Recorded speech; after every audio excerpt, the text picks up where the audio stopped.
Bismillahirrahmanirrahim. Assalamualaikum warahmatullahi wabarakatuh. Yang kita hormati dosen pengampu metodologi penelitian Bapak Profesor Dr. Gusri MPD dengan Bapak Dr. Ahmad Khaironi MPD. Alangkah indahnya marilah kita selalu mengucapkan puji syukur atas kehadiran Allah SWT, yang mana kita masih berikan kekuatan, kesempatan, kesehatan, kenikmatan, nikmat sehat, nikmat iman, nikmat Islam, sehingga kita dapat mengikuti ujian tengah semester. Salawat beserta salam marilah kita hadiahkan pada pucuk pimpinan umat dunia, yakni Nabi besar Muhammad SAW, yang telah membawa umatnya dari zaman jahiliyah ke zaman peradaban, berakidah, berkarakter, yang bertauhid, asyhadu alla ilaha illallah wa asyhadu anna rasulullah. Baiklah, Bapak Prof. Gusri dan Bapak Dr. Ahmad Khaironi, perkenalkan, nama Emsalan SPD GRIVOP, nomor NIM 22196027, cabang olahraga taekwondo, tinggi badan 170 cm, berat badan 72 kg, indeks massa tubuh 24,34. Baiklah, di sini kita akan mencoba menjawab pertanyaan dari ujian UTS. Yang pertama, jelaskan apa yang dimaksud dengan masalah dan uraikan permasalahan yang ingin saudara angkat dalam penulisan tesis ini. Baiklah, kita akan mencoba menjawab. Masalah adalah suatu kesenjangan atau persoalan di mana tidak sesuainya harapan dan kenyataan. Adapun permasalahan yang diangkat pada tesis saya yaitu pengaruh kompetensi pedagogi dan motivasi kinerja guru penjaskes di Kecamatan Pataumuan, Kabupaten Padang Pariaman. Berikut 2 analisis horizontal. Di sini kita akan mencoba mengangkat judul yang kita sampaikan tadi, pengaruh kompetensi pedagogik dan motivasi kerja dengan kinerja guru pendidikan jasmani sekolah dasar negeri Kecamatan Pataumuan. Saya yang bertanda tangan bawah ini, nama Emsalan, NIM 22196027, Prodi Pendidikan Olahraga S2, Fakultas Ilmu Keolahragaan. Dengan ini mengajukan usulan judul tesis yang nantinya akan jadikan judul dalam penulisan tesis ini. A. Judul yang kita sampaikan tadi. Yang B.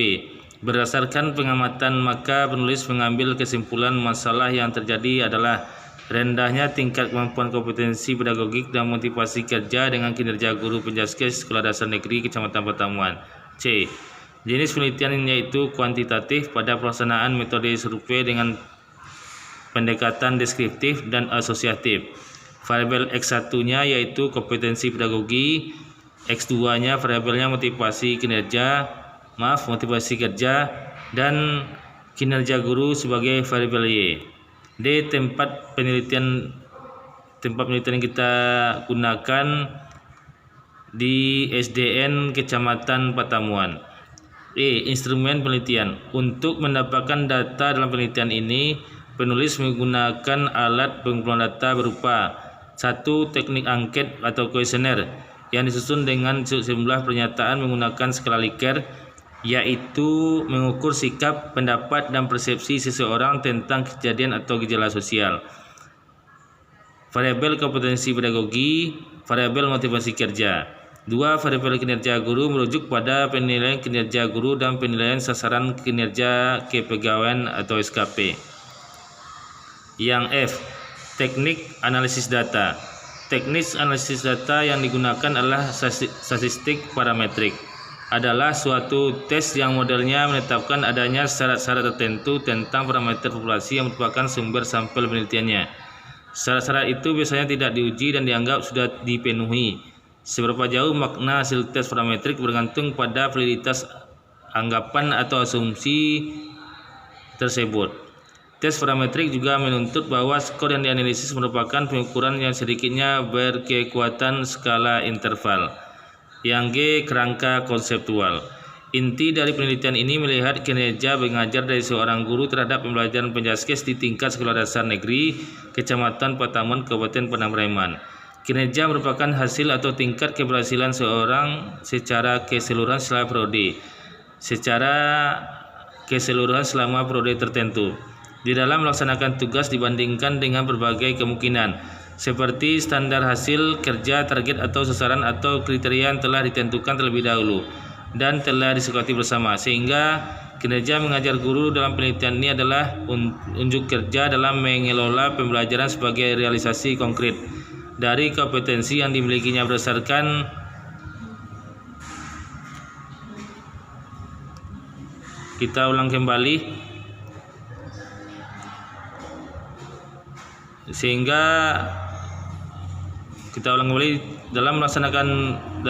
dalam melaksanakan tugas dibandingkan dengan berbagai kemungkinan seperti standar hasil kerja, target atau sasaran atau kinerja mengajar guru dalam penelitian ini adalah unjuk kerja dalam mengelola pembelajaran sebagai realisasi konkret dari kompetensi yang dimiliki berdasarkan kecakapan, pengalaman, dan kesungguhan. Di sini kita dapat melihat kerangka konseptualnya pada kolom bawah ini dan merujuk 1. Kompetensi pedagogik, X1-nya variabel X1, motivasi kerja sebagai variabel X2, kinerja guru sebagai variabel Y.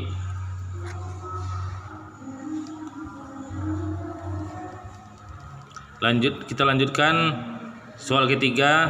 Sebutkan dan jelaskan ragam penelitian yang dipelajari. A. Penelitian kuantitatif merupakan metode penelitian yang berlandaskan pada filsafat positivisme, digunakan untuk meneliti pada populasi atau sampel tertentu. Teknik penarikan sampel pada umumnya dilakukan secara random. Pengumpulan data menggunakan instrumen penelitian, analisis data bersifat kuantitatif statistik, dengan tujuan untuk menguji hipotesis yang telah ditetapkan. Contohnya pengaruh kurikulum, media pendidikan dan kualitas guru terhadap kualitas SDM yang dihasilkan dari suatu sekolah, apakah itu tamatan SD, SMP maupun SMA. B. Penelitian kualitatif merupakan metode penelitian yang berlandaskan pada filsafat positivisme, digunakan untuk meneliti pada kondisi objek yang alamiah. Sebagai lawannya adalah eksperimen, di mana peneliti adalah sebagai instrumen kunci. Pengambilan sampel sumber data dilakukan secara purposif dan snowball. Teknik pengumpulan data dengan triangulasi atau gabungan, analisa data bersifat induktif kualitatif, dan hasil penelitian lebih menekankan makna daripada generalisasi. Contohnya, perbandingan tingkat kebugaran jasmani peserta didik di desa dengan di kota terhadap pembelajaran mata pelajaran penjaskes di suatu sekolah, apakah di SD, SMP maupun SMA. C. Penelitian riset dan development merupakan metode penelitian yang digunakan untuk menghasilkan produk tertentu dan menguji kreativitas produk tertentu. Contohnya, efektivitas metode mengajar lama dan metode gaya baru terhadap pembelajaran mata pelajaran penjaskes di sekolah dasar berdasarkan kecepatan pemahaman, perubahan kreativitas, dan hasil belajar peserta didik. 4. Sebutkan dan jelaskan macam sampling dalam penelitian kuantitatif dan kualitatif. Jenis sampling. 1. Probability sampling. Probability sampling adalah teknik pengambilan sampel yang memberikan peluang yang sama bagi setiap unsur anggota populasi untuk dipilih menjadi anggota sampel. Adapun teknik ini meliputi A. Simple random sampling, yaitu dikatakan simpel sederhana karena pengambilan anggota sampel dari populasi dilakukan secara acak tanpa memperhatikan strata yang ada dalam populasi ini. Kita ulangi kembali. Simple random sampling yaitu dikatakan simpel sederhana karena pengambilan anggota sampel dari populasi dilakukan secara acak tanpa memperhatikan strata yang ada dalam populasi itu, dengan sasaran anggota populasi yang homogen, seperti pada lingkaran tabel bawah ini atau data di bawah ini. Ada populasi yang homogen, sebelahnya sampel yang representatif. B. Proportionate stratified random sampling yaitu teknik yang digunakan apabila populasi menggunakan anggota atau unsur yang tidak homogen berstrata proporsional. Lanjut. C. disproportionate stratified sampling, yaitu teknik yang digunakan untuk menentukan jumlah sampel bila populasi berserta tetapi kurang proporsional. D. Area atau cluster sampling, yaitu suatu teknik sampling daerah yang digunakan untuk menentukan sampel bila objek yang teliti atau sumber data sangat luas. 2. Non probability sampling, yaitu suatu teknik pengambilan sampel yang tidak memberi peluang atau kesempatan sama bagi setiap unsur atau anggota populasi yang untuk dipilih, seperti A. Sampling sistematis, B. Sampling kuota, C. Sampling insidental, D. Sampling jenuh, dan E. Snowball sampling. 5.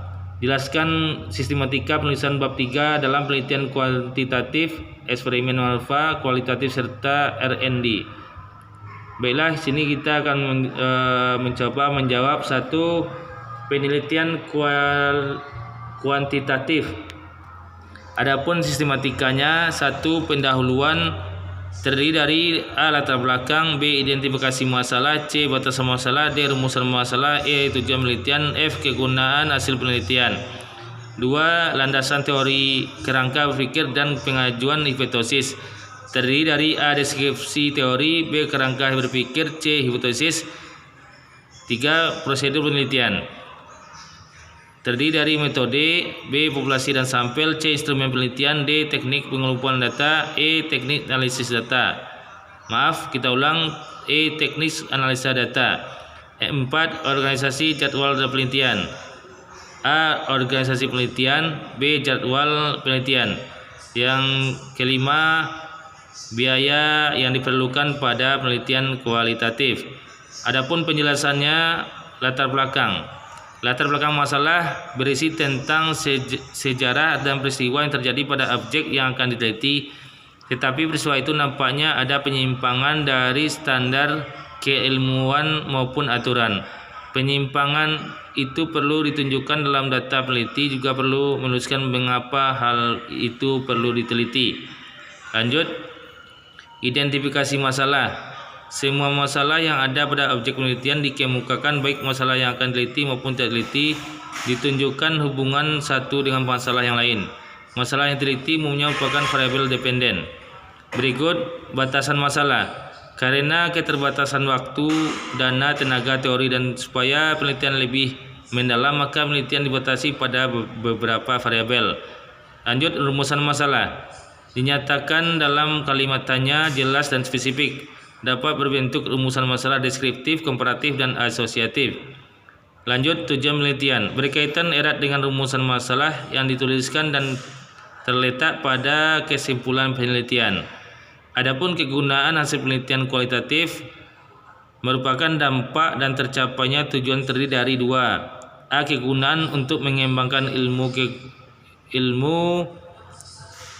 atau kegunaan teoritis.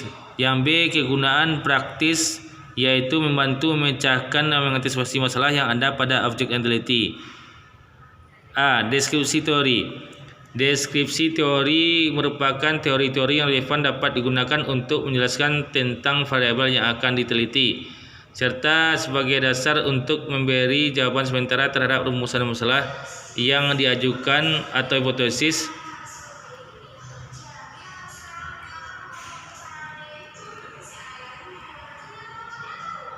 Oke, kita lanjutkan dari penjelasan penelitian kualitatif. Kita ulang kembali. A. Deskripsi teori. Deskripsi teori merupakan teori-teori yang relevan yang dapat digunakan untuk menjelaskan tentang variabel yang akan diteliti, serta sebagai dasar untuk memberi jawaban sementara terhadap rumusan masalah yang diajukan atau hipotesis dan penyusunan instrumen penelitian. Jumlah teori yang dikemukakan tergantung pada variabel yang diteliti. Jika variabel yang diteliti ada 5, maka jumlah yang dikemukakan sebanyak 5. B. Kerangka berpikir. Kerangka berpikir merupakan model konseptual tentang bagaimana teori berhubungan dengan berbagai faktor yang telah diidentifikasi sebagai masalah yang penting. Kerangka berpikir dalam suatu penelitian perlu dikemukakan apabila dalam penelitian tersebut berkenaan 2 variabel atau lebih. Apabila penelitian hanya membahas sebuah variabel atau lebih secara mandiri, maka dilakukan penelitian Kita ulang kembali. Apabila penelitian hanya membahas sebuah variabel atau lebih secara mandiri, maka lakukan peneliti samping mengemukakan deskripsi teoritis untuk masing-masing variabel, juga argumentasi terhadap variasi besaran variabel yang diteliti. C. Hipotesis penelitian. Karena hipotesis merupakan jawaban sementara terhadap rumusan masalah penelitian yang akan diajukan, maka titik tolak untuk merumuskan hipotesis adalah rumusan masalah dan kerangka berpikir. Lanjut prosedur penelitian. Adapun prosedur penelitian itu yaitu A. Metode penelitian. Untuk menjawab rumusan masalah dan menguji hipotesis diperlukan metode penelitian apa yang akan digunakan, apakah survei ataupun eksperimen. B. Populasi.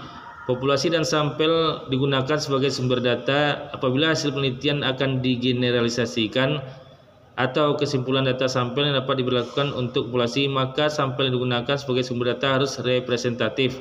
Dapat dilakukan dengan cara mengambil sampel dari populasi secara random sampai jumlah tertentu. Kita lihat jenis teknik pengambilan sampel. C. Instrumen penelitian. Penelitian yang bertujuan untuk mengukur suatu gejala akan menggunakan instrumen penelitian. Jumlah instrumen yang akan digunakan tergantung pada variabel yang akan diteliti. Bila variabel yang diteliti jumlahnya 5, maka akan menggunakan 5 instrumen. Dan instrumen apa yang digunakan untuk penelitian? Skala pengukuran yang ada pada setiap jenis instrumen. Prosedur pengujian validitas maupun reliabilitas. D. Teknik pengumpulan data pada jenis penelitian kualitatif. Ini menggunakan teknik mana yang paling akurat dan tepat sehingga betul-betul data yang diperoleh valid dan reliable. Adapun teknik pengumpulan data yaitu melalui angket, observasi, dan wawancara. Akan tetapi konsekuensi setiap teknik pengumpulan data dicantumkan harus disertai data. Jika satu teknik sudah terpenuhi, maka teknik yang lain tidak perlu digunakan agar menjadi data efisien. E. Teknik analisis data. Untuk penelitian dengan pendekatan kuantitatif, maka teknik analisis data ini berkenaan dengan perhitungan untuk menjawab rumusan masalah dan pengujian hipotesis yang diajukan. Hal ini akan menentukan teknik statistik mana yang digunakan. Jadi mulai dari membuat rancangan, bagaimana teknik analisis data telah ditentukan. Apabila peneliti tidak membuat hipotesis, maka rumusan masalah penelitian itulah yang perlu dijawab. Tetapi kalau hanya rumusan masalah itu yang dijawab, akan sulit membuat generalisasi, sehingga kesimpulan yang dihasilkan hanya berlaku untuk sampel yang digunakan, tidak dapat berlaku untuk populasi. Lanjut organisasi dan jadwal penelitian. A. Organisasi penelitian. Apabila penelitian dilaksanakan oleh tim atau kelompok, maka diperlukan adanya organisasi pelaksana penelitian. Minimal ada ketua yang bertanggung jawab dan anggota sebagai pembantu ketua. B. Jadwal penelitian. Setiap rancangan penelitian perlu dilengkapi dengan jadwal penelitian yang akan dilaksanakan. Dalam jadwal berisi tentang kegiatan apa yang akan dilakukan dan berapa lama yang akan dilakukan. Lanjut biaya penelitian. Biaya merupakan hal yang sangat penting dalam penelitian. Jumlah biaya yang diperlukan tergantung pada tingkat profesionalisme tenaga peneliti dan pendukungnya, tingkat risiko kegiatan dilakukan, jarak tempat penelitian dan tempat tinggal peneliti, serta lamanya peneliti dilakukan. Biaya penelitian pada umumnya 60% digunakan tenaga, 40% untuk penunjang seperti bahan, alat, transport, sewa alat komputer. Semua biaya dibutuhkan perlu diuraikan secara rinci. Lanjut penelitian kualitatif. Adapun sistematika penelitian kualitatif: 1. Pendahuluan yang terdiri dari A. Latar belakang, B. Fokus penelitian, C. Rumusan masalah, D. Tujuan penelitian, E. Manfaat penelitian. 2. Studi kepustakaan. Adapun terdiri dari studi kepustakaan yaitu deskripsi teori, B. Kerangka berpikir, C. Hipotesis. 3. Prosedur penelitian. Adapun prosedur penelitian tersebut yaitu A. Metode dan alasan menggunakan metode, B. Tempat penelitian, C. Instrumen penelitian, D. Sampel dan sumber data, E. Teknik pengumpulan data, F. Teknis analisis data, G. Rencana pengujian keabsahan data.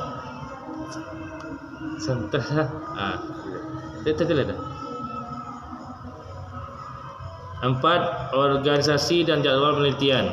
Adapun organisasi dan jadwal penelitian yaitu A. Organisasi penelitian, B. Jadwal penelitian. Yang kelima, biaya diperlukan. Di sini kita akan merinci penjelasan dari jenis penelitian kualitatif, yaitu latar belakang masalah. Masalah penelitian kualitatif bersifat sementara namun perlu dikemukakan dalam proposal penelitian. Masalah merupakan penyimpangan antara yang diharapkan dengan yang terjadi, penyimpangan antara teori dengan praktek, penyimpangan antara aturan dengan pelaksanaan, penyimpangan antara tujuan dengan hasil yang dicapai, dan penyimpangan antara pengalaman dengan yang terjadi. Masalah yang dikemukakan berupa data diperoleh dari studi pendahuluan, dokumentasi laporan penelitian. Dokumentasi laporan penelitian atau pernyataan orang-orang dianggap kredibel dalam media cetak maupun elektronika. Penelitian juga tidak harus berangkat dari masalah tetapi dari potensi. Potensi tersebut dapat berkembang menjadi masalah karena potensi itu tidak dapat didaya gunakan. Sebagai contoh, pada tempat tertentu terdapat minyak, tetapi karena tidak dapat mengeksploitasinya, maka sumber minyak itu tetapi karena kita tidak dapat mengeksploitasinya, maka sumber minyak itu tersebut bisa menjadi masalah. Lanjut, fokus penelitian. Penelitian kualitatif penentuan fokus berdasarkan hasil studi pendahuluan, pengalaman, referensi, dan disarankan oleh pembimbing atau orang yang dipandang ahli. Fokus dalam penelitian ini juga masih bersifat sementara dan akan berkembang setelah peneliti di lapangan. Lanjut, rumusan masalah. Rumusan masalah dalam penelitian kualitatif ini tidak berkenaan dengan variabel penelitian yang bersifat spesifik, tetapi lebih makro dan berkaitan dengan kemungkinan apa yang terjadi pada objek atau situasi sosial penelitian tersebut. Tujuan penelitian kualitatif bersifat sementara dan akan berkembang setelah peneliti berada di lapangan. Dalam proposal penelitian, tujuan penelitian terkait dengan rumusan masalah yaitu untuk mengetahui segala sesuatu setelah rumusan masalah itu terjawab melalui pengumpulan data. Lanjut, manfaat penelitian. Lebih bersifat teoritis yaitu untuk mengembangkan ilmu namun juga tidak menolak manfaat praktisnya untuk memecahkan masalah. Apabila peneliti kualitatif dapat menemukan teori, maka akan berguna untuk menjelaskan, memprediksikan, mengendalikan suatu gejala. Metode penelitian. Komponen dalam metode penelitian kualitatif adalah alasan menggunakan metode penelitian kualitatif, tempat penelitian, instrumen penelitian, sampel, sumber data penelitian. Teknik pengumpulan data, teknik analisis data, dan rencana pengujian keabsahan data. A. Metode dan alasan menggunakan metode kualitatif. Alasan menggunakan metode kualitatif yaitu permasalahan belum jelas, holistik, kompleks, dinamis, dan penuh makna, sehingga tidak mungkin data pada situasi sosial tersebut dijaring dengan metode penelitian kualitatif. Dengan instrumen seperti tes, kuesioner, pedoman wawancara. Selain itu, peneliti bermaksud memahami situasi sosial secara mendalam, menemukan pola, hipotesis, dan teori. B. Tempat penelitian. Dalam hal ini dikemukakan tempat di mana situasi sosial tersebut akan diteliti, misalnya di sekolah, di lembaga pemerintah, perusahaan, di lokasi tempat tinggal, ataupun di jalan-jalan dan lain-lain. C. Instrumen penelitian. Pada penelitian kualitatif, yang menjadi instrumen utama adalah peneliti sendiri, yaitu kita ulang kembali. Pada penelitian kualitatif yang bersumber instrumen utama adalah peneliti itu sendiri atau anggota tim peneliti. Untuk itu perlu dikemukakan siapa yang akan menjadi instrumen penelitian, atau mungkin setelah permasalahan dan fokus jelas peneliti akan menggunakan instrumen. D. Sampel sumber data. Penelitian kualitatif sebagai sampel sumber data dipilih secara proposif dan bersifat snowball sampling. Penentuan sampel sumber data pada proposal masih bersifat sementara dan akan berkembang kemudian setelah peneliti di lapangan. E. Teknik pengumpulan data. Teknik pengumpulan data yang digunakan penelitian kualitatif yang utama yaitu observasi partisipan, wawancara mendalam. Kita ulang kembali, wawancara mendalam, studi dokumentasi, dan gabungan ketiganya atau triangulasi. Perlu dikemukakan kalau teknik pengumpulan datanya dengan observasi, maka perlu dikemukakan apa yang diobservasi. Kalau wawancara, kepada siapa yang akan kita lakukan wawancara tersebut. F. Teknik analisis data. Teknik analisis data yang menggunakan pada penelitian kualitatif lebih banyak dilakukan bersamaan dengan pengumpulan data. Tahapan dalam penelitian ini adalah tahap memasuki lapangan dengan grand tour dan miniature question.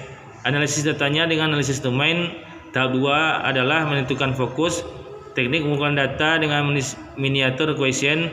Analisis data dilakukan dengan analisis taksonomi.